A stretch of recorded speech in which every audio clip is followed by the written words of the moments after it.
rêve à réaliser, mais partagé par plus de 4000 enfants à travers la France. C'est à l'ombre du stadium Lille Métropole que la Danone Nations Cup a donné rendez-vous aux équipes de la moitié nord de l'Hexagone pour la dernière étape de qualification régionale de cette 17e édition.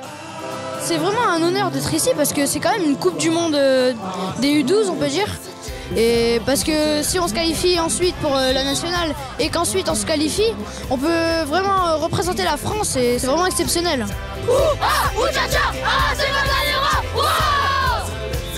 Et oui, on parle bien du tournoi de l'année pour ces U12. D'ailleurs, dans une ligue forte de près de 200 000 licenciés, l'aura de la DNC a énormément mobilisé.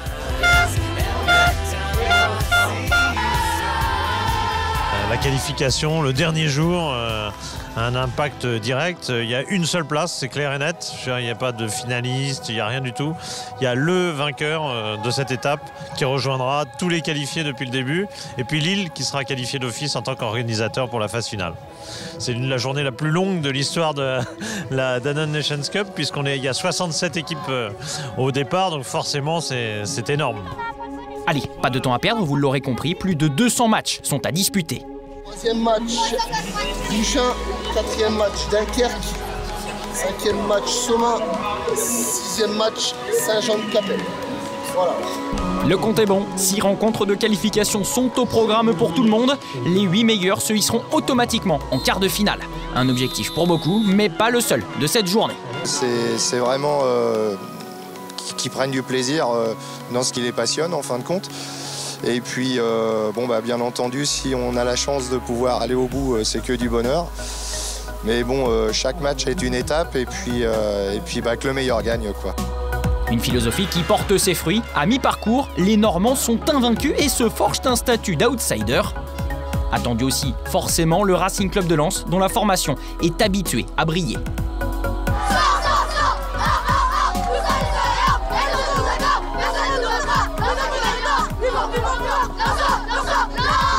Il y a 3 ans on a gagné la Danone Nations Cup et on voudrait faire pareil que nos grands frères. Ils nous ont dit bonne chance et on vous fait confiance. Oui, la génération 2001 avait gagné l'épreuve mondiale à Wembley. Leurs successeurs se donnent eux aussi les moyens de représenter la France au Stade de France en octobre. Après un match nul initial lié à la pression, les 100 et or compilent 5 victoires de rang.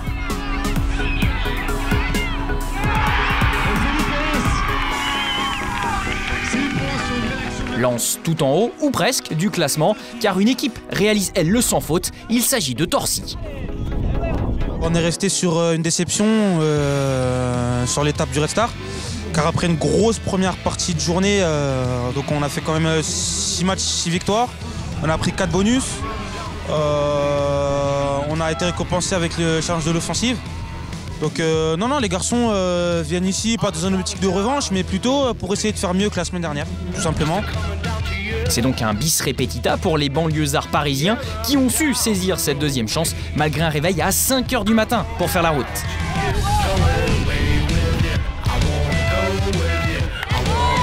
Dans leur rétroviseur, la course aux phases finales donne lieu à un suspense inédit.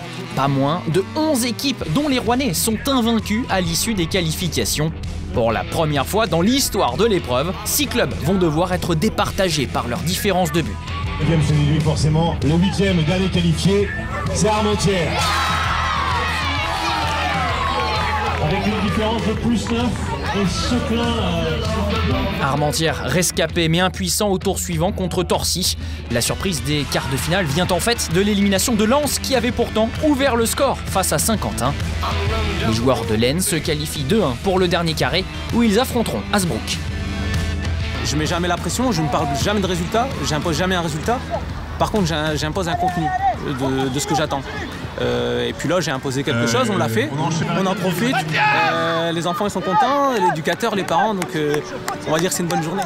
Une belle journée pour des nordistes qui avaient fini 2e le matin, qui justifient jusqu'au bout ce classement en ralliant la finale grâce à un succès là aussi acquis sur le score de 2-1. Ils vont y défier Torcy, épouvantail passé néanmoins tout près de la porte en demi-finale dans un duel 100% francilien contre les solitaires de Paris-Est.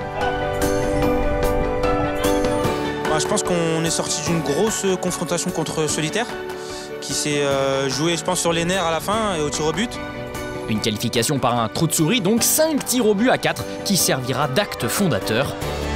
Libéré, le club de Seine-et-Marne survole la finale.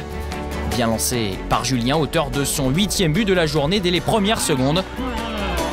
Torcy fera le break avant la mi-temps grâce à Hugo, avant que Warren ne scelle le score de cette rencontre. C'est vrai qu'en finale, on a dominé notre sujet et on va pas s'en plaindre. 3-0, les Torséens obtiennent le dernier billet pour la finale nationale. Dans quelques heures, ils pourront enfin fouler la pelouse du Stadium Lille Métropole avec une seule envie, reprendre le flambeau du Paris FC.